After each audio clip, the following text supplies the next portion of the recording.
Backstage Pass will be right back with the sullen sultans of suburbia, the Ramones.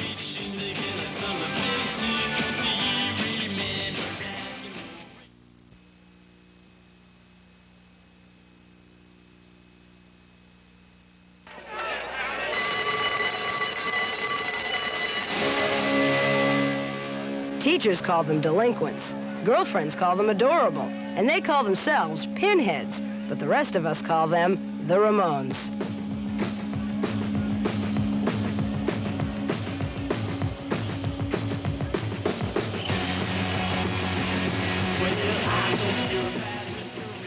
Just when you thought rock and roll was becoming middle-aged, the Ramones came along with a vital back-to-basics sound that ignited the whole punk movement.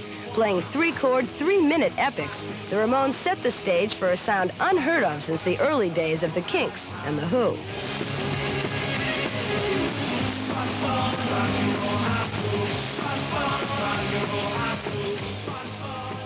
We had hoped to start a movement in which it would bring some life back into music.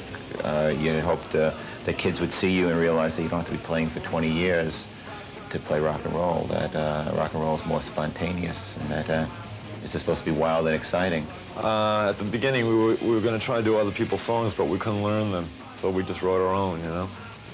And, you know, it was like everything we wanted, more or less, I guess we were doing it for ourselves, you know? We were playing what we wanted to hear that we weren't hearing on the radio, you know?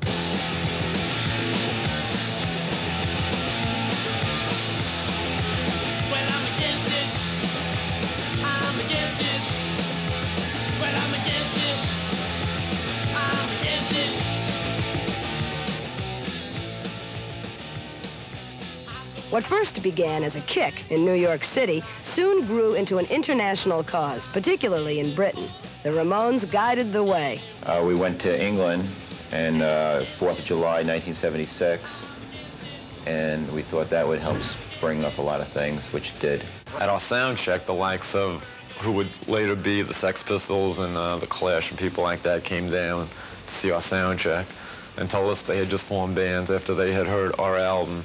They said the Blitzkrieg Bop was sort of like a call to arms, you know, for them to all start their bands. And when we left England, the whole British New Wave kicked off, you know.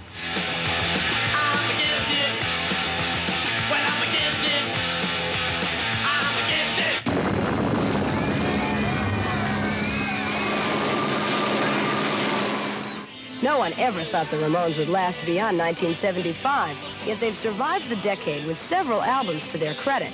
But what's left? Punk is on the decline, and the Ramones possibly face obsolescence. Well, a lot of people got the wrong impression of punk, you know. It started becoming some sort of a fashion over in England, and people started associating violence and these weird styles with it.